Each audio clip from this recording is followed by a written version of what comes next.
Welcome to let's learn. सभी को good evening, नमस्कार, राम राम, सत श्री अकाल, अस्सलाम वालेकुम, what are you feel connected with. Start करेंगे आज का सेशन और समझेंगे पेडागोजी प्रैक्टिस सीरीज चल रही है, क्लास 3 है। सभी टीचिंग एग्जाम्स में जहाँ भी pedagogy, educational psychology, child development पूछा जाता है वहाँ ये क्वेश्चंस आपको हेल्प करेंगे और थोड़ी सी एक प्रैक्टिस हो जाएगी। टेलीग्राम चैनल पे लेट्स लर्न स्क्वाड आप सर्च करेंगे, 9 लाख के अराउंड आई थिंक लोग हैं। और मतलब मैं इसलिए बता रही हूँ कि फेक चैनल से कहीं आप ना जुड़ जाएं। और दूसरा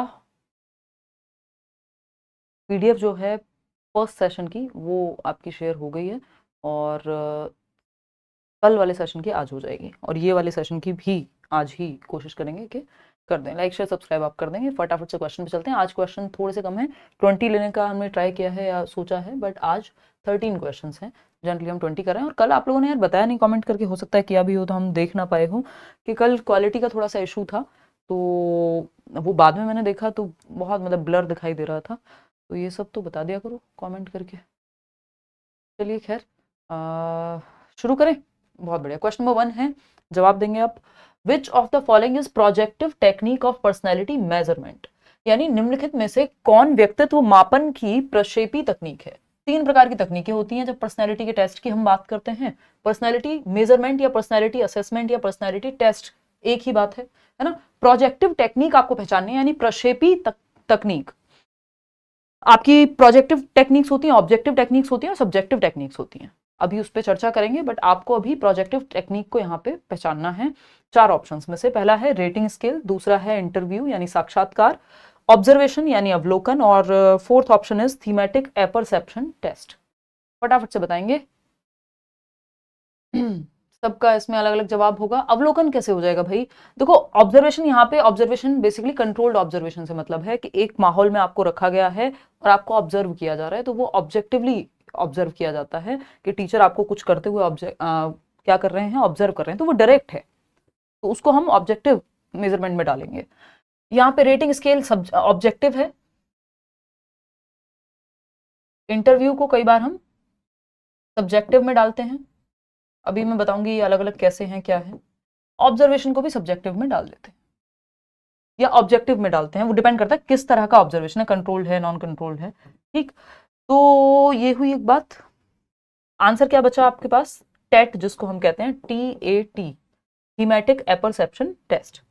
ये प्रोजेक्टिव टेक्निक है। आपको कुछ पिक्चर्स दिखाई जाएंगी और उसमें कुछ स्टोरी आपको बतानी होगी, जो वो पिक्चर देख के आपके दिमाग में आती है, और जो स्टोरी आपने बताई है उससे आपकी पर्सनैलिटी का पता लगाया जाएगा।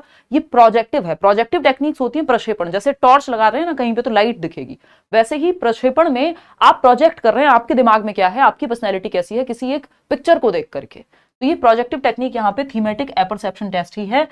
First option is the right answer, मतलब fourth option is the right answer first question के लिए।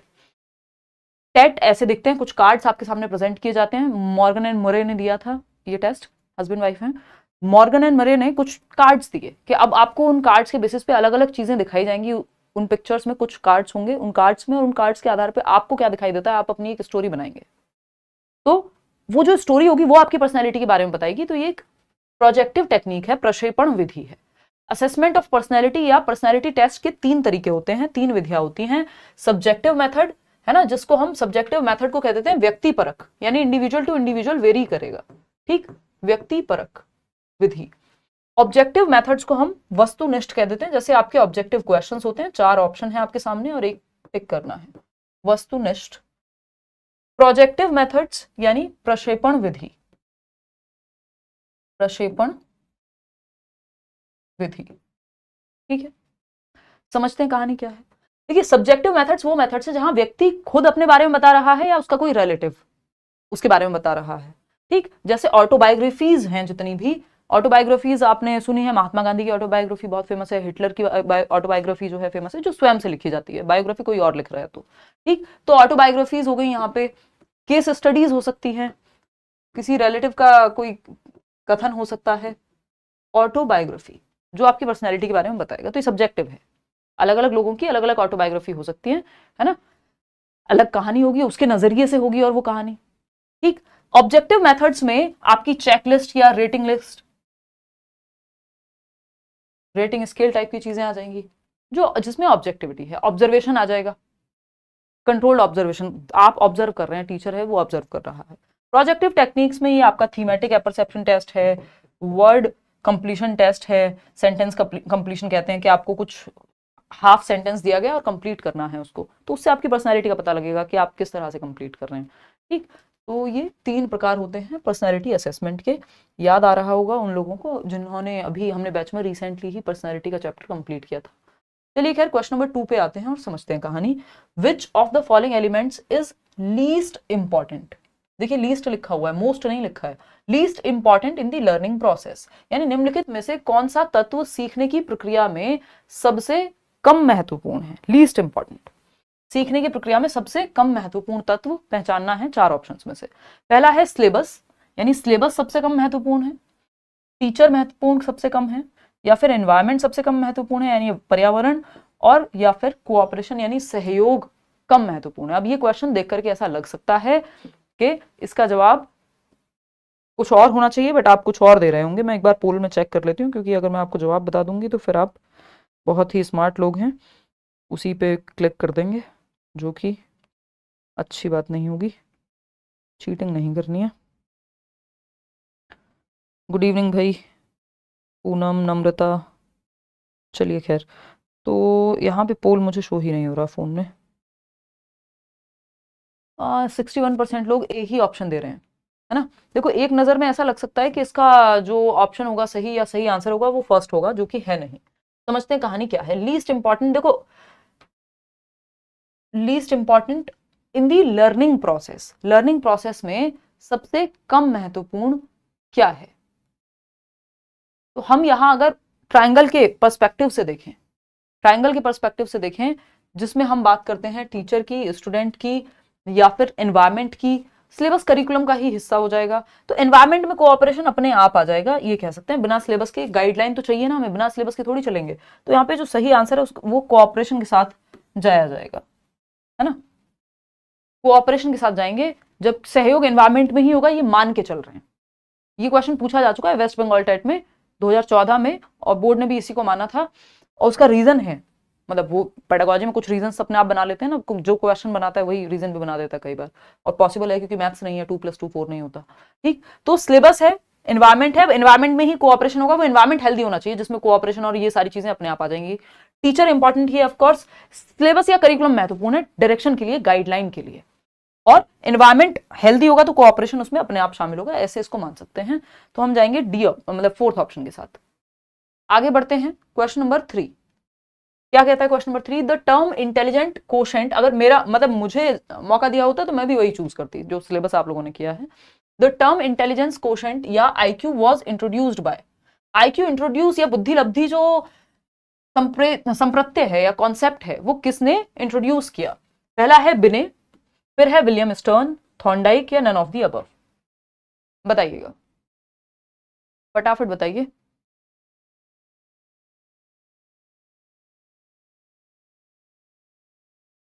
फर्स्ट ऑप्शन आप लोग कह रहे हैं बिने। यार बिने ने पहला इंटेलिजेंस टेस्ट दिया था, बुद्धि का पहला परीक्षण 1904-5 के अराउंड। एल्फ्रेड बिने और इनके एक सहयोगी थे थियोडोर साइमन, इन लोगों ने मिलकर के फर्स्ट इंटेलिजेंस टेस्ट बनाया था। टेस्ट की बात नहीं हो रही है, आईक्यू की बात हो रही है। इंटेलिजेंस टेस्ट के आने के कई साल बाद जो है आईक्यू का कॉन्सेप्ट आया है। इंटेलिजेंस टेस्ट आ गया था 1904 या 5 के अराउंड, और आईक्यू का कॉन्सेप्ट आपका जाकर के आया है 1912 के अराउंड, या 1908 में मेंटल एज, और 1912 में आईक्यू का कॉन्सेप्ट। तो William stern is the right answer, है ना। विलियम स्टर्न ने आईक्यू का कॉन्सेप्ट दिया, और यहां पे अगर हम थर्स्टन की बात करें तो उन्होंने आईक्यू का फॉर्मूला दिया प्रॉपर रिवाइज करके। तो ये 2-3 नाम हैं जो आपको याद रखने होते हैं इंटेलिजेंस के कॉन्टेक्स्ट में। आगे बढ़ेंगे, ये टाइम एंड अगेन क्वेश्चन पूछा ही जाता रहता है अलग अलग जगहों पे। क्वेश्चन नंबर 4 है the nature of child's complete development, बालक के संपूर्ण विकास की प्रकृति कैसी होती है, नेचर कैसा है बच्चे के कंप्लीट डेवलपमेंट का। फटाफट से बताएंगे, फिर आगे बढ़ेंगे। साइकोलॉजिकल, फिजियोलॉजिकल, साइकोफिजियोलॉजिकल, या बायोलॉजिकल, बताइएगा एक बार।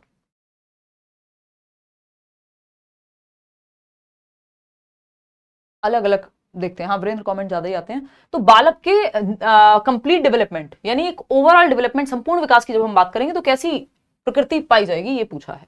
साइकोलॉजिकल पाई जाएगी यानी मनोवैज्ञानिक है, सिर्फ मनोवैज्ञानिक है, नहीं, विकास में तो शारीरिक पहलू भी है, तो ये तो गलत हो जाएगा। सिर्फ फिजियोलॉजिकल यानी शारीरिक पहलू है, नहीं, शारीरिक और मानसिक दोनों पहलू होते हैं कंप्लीट विकास में। तो साइको फिजियोलॉजिकल यानी साइको का मतलब यह मन से है, माइंड से है, तो मनो शारीरिक यानी मन और शरीर दोनों मिलकर के कंप्लीट डेवलपमेंट बनाएंगे, ना कि सिर्फ बायोलॉजिकल या सिर्फ साइकोलॉजिकल। तो third option is the right answer over here. आगे बढ़ेंगे क्वेश्चन नंबर 5 पे। आसान सा सवाल है, तो फटाफट से जवाब देंगे आप लोग।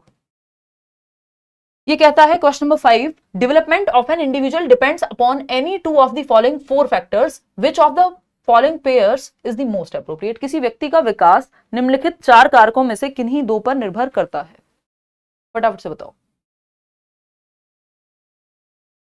जल्दी जवाब दो। 4 कारक हैं, उनमें से 2 चूज करने हैं व्यक्ति के विकास के लिए। इन्हीं 2 फैक्टर्स पे एक इंडिविजुअल का डेवलपमेंट जो है डिपेंड करेगा। फटाफट से 2 पेयर चूज कर लीजिए। हेरिडिटी, यस, आनुवंशिकता बिल्कुल महत्वपूर्ण है विकास में। एनवायरमेंट, जी बिल्कुल महत्वपूर्ण है। लैंग्वेज एबिलिटी एनवायरमेंट और हेरिडिटी में ही आ जाएगी दोनों, मतलब एनवायरमेंट का जो रोल है वो है और हेरिडिटी का भी अपना रोल है। ठीक, तो हम ये नहीं कहेंगे सिर्फ कि लैंग्वेज एबिलिटी उठा लें। इमेजिनेशन, हेरिडिटी यानी आपकी कॉग्निटिव पावर्स से रिलेटेड होगी। तो आप कुछ भी नहीं है सिवाय प्रोडक्ट हैं किसके, हेरिडिटी और एनवायरमेंट के। या तो आपको कोई चीज हेरिडिटी से मिली है या आपने एनवायरमेंट से पिक किया है, यानी दोनों का एक तरह से प्रोडक्ट मिल करके आप हैं। ठीक, तो ये क्या है, ये दोनों ही बातें सही है, फर्स्ट और सेकंड। तो डेवलपमेंट में 2 ही फैक्टर महत्वपूर्ण है, बाकी सारे फैक्टर इन्हीं दोनों के अंदर आ जाते हैं, या तो आनुवंशिकता यानी जेनेटिक्स आपके, या फिर एनवायरमेंट। फर्स्ट और सेकंड दोनों बातें सही है, ये दोनों फैक्टर्स हम चूज कर लेंगे, बाकी दोनों इन्हीं में आ जाएंगे। क्वेश्चन नंबर 6 देखिएगा और जवाब दीजिएगा। क्वेश्चन नंबर 6 क्या कहता है भाई? क्वेश्चन नंबर 6, ये क्लास रोज लाइव होगी मैम, मंडे टू फ्राइडे तो रखेंगे। देखो सैटरडे संडे थोड़ा सा, पहले तो सैटरडे संडे भी होती थी, बट पिछले 1-1.5 साल में सैटरडे संडे बिल्कुल ऑफ ही कर दिया है, जब तक बहुत नजदीक पेपर ना हो, बहुत ही जरूरी चीज ना हो। ठीक, पहले तो 7 दिन 8 दिन जितने दिन होते हैं दुनिया में सब दिन क्लास होती थी, मल्टीपल क्लासेस होती थी। क्वेश्चन नंबर 6 देखिएगा, the law of exercise is among the, अभी थोड़ी ऐसे सीनियर हो गए हैं बुजुर्ग, देखिएगा एक बार, the law of exercise is among the 3 laws of learning, who developed these laws. यानी लॉ ऑफ एक्सरसाइज यानी अभ्यास का नियम है ना, करत करत अभ्यास की जड़मति होत सुजान। और क्या है, दुनिया भर की बातें हैं, वो जो रस्सी वाला एग्जाम्पल है कि जो छोटी चींटी बार बार दाना लेके चढ़ती है, गिरती है, ये होता है वो होता है, यानी अभ्यास करते रहो तो बात बन जाएगी। ये किसने दिया है नियम? 3 सीखने के नियम है, लॉज ऑफ लर्निंग है, 3 मुख्य प्राइमरी लॉज जिनको हम कहते हैं, बाकी के 5 जो हैं वो सेकेंडरी हैं। किसने दिए हैं वो 3? क्या है? लॉ ऑफ रेडीनेस यानी आप तत्पर हो, अगर आप सीखने के लिए तत्पर ही नहीं है कोई दुनिया की ताकत आपको नहीं सिखा पाएगी। Law of readiness, law of exercise यानी अभ्यास का नियम, लॉ ऑफ यूज और डिसयूज इसी के अंदर आता है कि अगर आप किसी चीज को यूज करेंगे, यानी बाइक रोज चला रहे हैं, मतलब कोई जो भी लर्निंग आपकी है उसको अगर आप यूज में रहती है तो वो एक्टिव रहेगी, नहीं तो डिसयूज में होगी तो वो वीक होता जाएगा बॉन्ड। ठीक, तो ये लॉ ऑफ एक्सरसाइज के ही अंदर आता है लॉ ऑफ यूज और डिसयूज। फिर थर्ड आ जाता है आपका लॉ ऑफ इफेक्ट, प्रभाव का नियम, जिस व्यक्ति का, जिस जगह का, जिस स्थान का, जिस भी चीज का आप पे पॉजिटिव प्रभाव पड़ता है आप वो दोबारा करना चाहते हैं। जो रिश्तेदारों का पॉजिटिव प्रभाव आप पे नहीं है आप उनसे दोबारा मिलना भी नहीं चाहते हैं, मजबूरी में मिल लेते हैं, तो ये क्या है? लॉ ऑफ इफेक्ट है। ये तीनों ही लॉज E.L. थॉर्नडाइक, एडवर्ड ली थॉर्नडाइक ने दिए हैं। ठीक है जी, चलें आगे बढ़ें। क्वेश्चन नंबर 7, क्वेश्चन नंबर 7 क्या कहता है भाई? Which of the following is correct regarding the sensory capabilities of a newborn? यानी नवजात शिशु की संवेदी क्षमताओं के संबंध में निम्नलिखित में से कौन सा सही ऑप्शन है या स्टेटमेंट है? नवजात शिशु, न्यूबॉर्न बच्चा है, ताजा ताजा एकदम जन्म हुआ है, कौन सी बात उसके सेंसरी कैपेबिलिटीज के बारे में, यानी उसके सेंसेस, उसके ज्ञानेंद्रियों के बारे में सही होंगे? तो पहला ऑप्शन है या पहला स्टेटमेंट है, hearing is functional before birth, यानी जो जन्म से पहले ही श्रवण क्रियाशील होता है, यानी बच्चा जन्म से पहले ही गर्भ में ही सुनने की क्षमता उसमें डेवलप हो जाती है। बात तो सही है, ठीक है, बात तो सही है। हाँ, रमन कह रहे हैं आप तो अभी बहुत यंग हो, आपने बस अपनी जर्नी औरों से पहले शुरू कर दी थी। हाँ, और बहुत ज्यादा काम हो गया कम समय में, तो अभी थोड़ा सा ब्रेक, स्लो चल रहे हैं और कुछ नहीं है। वो तो मैं मजाक में कहती हूँ, दिल पे मत ले लिया करो। देखो एक बार, hearing is functional before birth, जन्म से पहले श्रवण क्रियाशील होता है, यानी जन्म से भी पहले। हम अभिमन्यु की शिक्षा सुनते हैं कि भैया वो जो है गर्भ में सुन रहे थे सारी रणनीति, कैसे जो है चक्रव्यूह भेदन होता है, तो मतलब जन्म से पहले बच्चे की ऑडिटरी जो सेंसेस हैं वो एग्जाम्पल है, मेरे पास कोई वेरीफाइड चीजें थोड़ी है, मतलब उस चीज को लेकर के। तो hearing is functional before birth, यानी जन्म से भी पहले हियरिंग स्टार्ट हो जाती है, उदाहरण मैंने आपको दिया। फिर आता है second statement, vision is the least developed sense at birth, यानी दृष्टि जन्म के समय सबसे कम विकसित इंद्रिय है बेसिकली, या ज्ञान इंद्रिय है। यानी विजन बहुत अच्छा नहीं होता बच्चे का जन्म के समय, और वो ठीक से बहुत क्लोज देख पाता है, और उसके इवन वो विजन सेट भी नहीं हो पाता बाहर। ठीक, तो ये दोनों ही बातें हमें सही लग रही हैं, तो हम जाएंगे बोथ 1 और 2 के साथ। Third option is the right answer. Clear है बात? पीडीएफ मिलेगी, बिल्कुल मिलेगी, 100% मिलेगी। आगे बढ़ेंगे क्वेश्चन नंबर 8 पर। देखिएगा क्या कहता है क्वेश्चन नंबर 8। क्वेश्चन नंबर 8 कुछ तो कह रहा है, ये कहता है विच of the following statement is correct regarding inclusive education in India, यानी समावेशी शिक्षा, यानी हर एक बच्चा सीख पाएगा कक्षा के अंदर, एजुकेशन फॉर ऑल, सभी के लिए शिक्षा जिसको हम कहते हैं। तो इंक्लूसिव एजुकेशन के बारे में कौन सी बात सही है इंडिया में? तो फर्स्ट ऑप्शन है आपका, इन 2005 the ministry of human resource development implemented a national action plan for the inclusion in education of children and youth with disabilities, यानी 2005 में इंडियन गवर्नमेंट, यानी तब तो होता था आपका एमएचआरडी, है ना, अभी हम एजुकेशन मिनिस्ट्री कह रहे हैं जिसको, तो एमएचआरडी ने क्या किया, एक इंक्लूसिव एजुकेशन के लिए कोई प्लान लेकर के आए। देखो ये जो प्लान आया था इसको आईईडीसी कहते हैं, एक्ट आया था बेसिकली एक, आईईडीसी कहते हैं, integrated education for disabled children, और ये 2009-10 में आया था, ना कि 2005 में। ठीक है, 2009-10 में आया था, ना कि 2005 में। और ये 9th से 12th तक के बच्चों के लिए कि उनको इंक्लूड किया जाना चाहिए, हर एक बच्चा सीख पाए, चाहे वो स्पेशली एबल्ड है यानी कोई डिसेबिलिटी है, चाहे गिफ्टेड है, चाहे धीरे सीखता है, हर बच्चा एक छत के नीचे सीख पाए। तो ये तो फॉल्स हो जाएगा, ये क्या है, एकदम गलत बात हो जाएगी, यानी गलत बात हो जाएगी, ये मुख सुख के लिए मैंने गलत बोल दिया। देखिएगा ये क्या हो जाएगा, फॉल्स। बात सही है नहीं? फिर आता है सेकंड आपका, right to education act 2009 ensures education to all children irrespective of their caste, religion, ability, etc.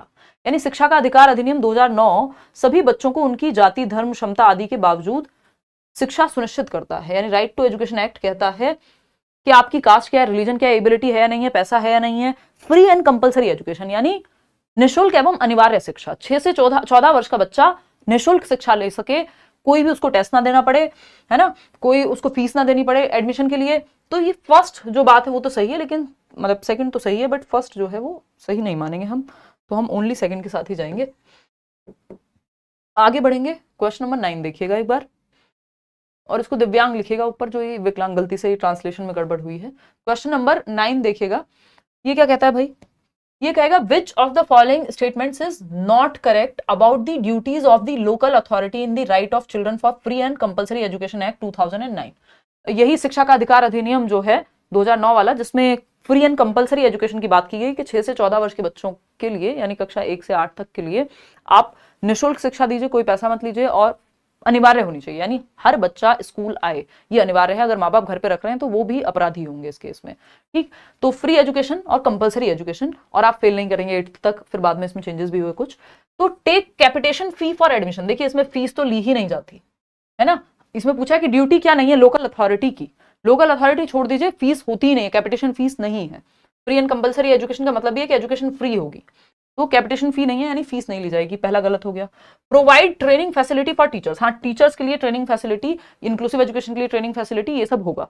Decide the academic calendar, हाँ अथॉरिटीज जो है एकेडमिक कैलेंडर भी डिसाइड करेंगी, लेकिन फर्स्ट ऑप्शन गलत है, और जो गलत है वही सही है क्योंकि पूछा ही गलत है। तो first option is the right answer over here. आगे बढ़ेंगे नेक्स्ट क्वेश्चन पे, क्वेश्चन नंबर है 10।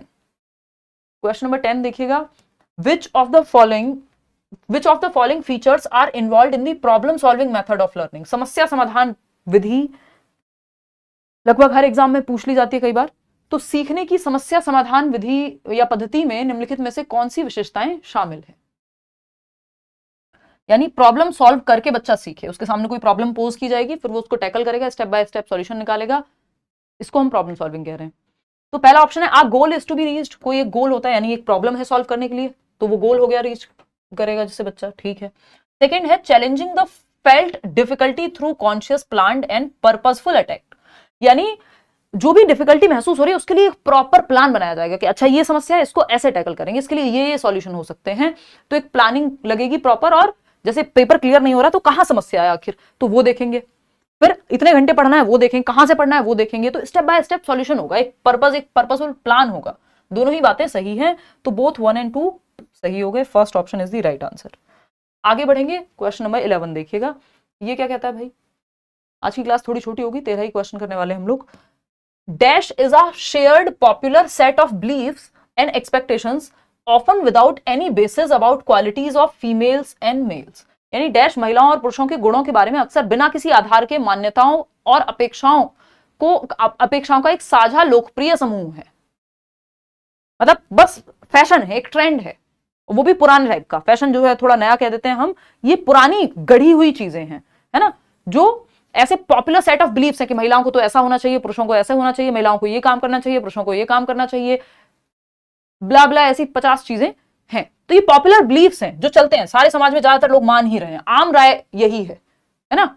मेंटोस राय डिफरेंट होगी, ठीक। फिर उस पर कुछ लोग जो आम राय रखते हैं वो परेशान हो जाते हैं, चिढ़ जाते हैं। तो dash is a shared popular set of beliefs and expectations often without any basis. कोई बेस नहीं है, कुछ नहीं है, क्यों नहीं पढ़ा रहे लड़कियों को, कोई बेस नहीं है ना, कुछ भी फालतू का रीजन दे देंगे। तो या महिलाओं और पुरुषों के बारे में जो विचार हैं उनके आधार कुछ नहीं, कोई साइंटिफिक बात नहीं, कुछ नहीं है। आंसर क्या होगा यहाँ पे फिर, ये सेक्स स्टीरियोटाइप है, क्योंकि ये फीमेल्स और मेल्स की बात हो रही है, यानी लिंग रूढ़िबद्धता है।